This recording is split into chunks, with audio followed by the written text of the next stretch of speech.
Track 16. Review2. So, Blindercoo, it's a very interesting concept.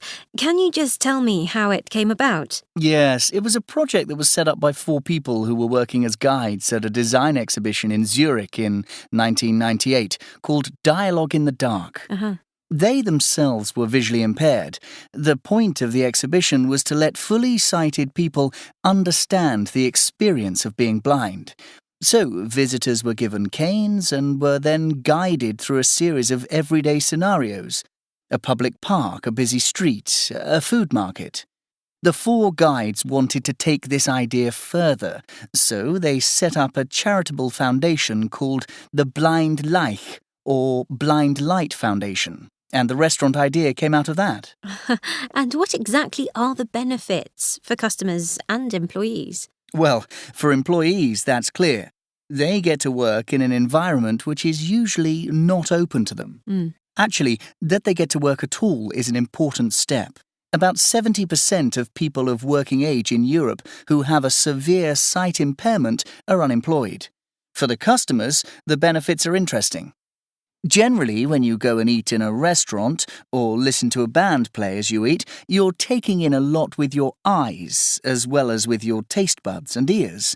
But in this case, the experience of eating or listening is greatly intensified because one of your senses has effectively been shut off.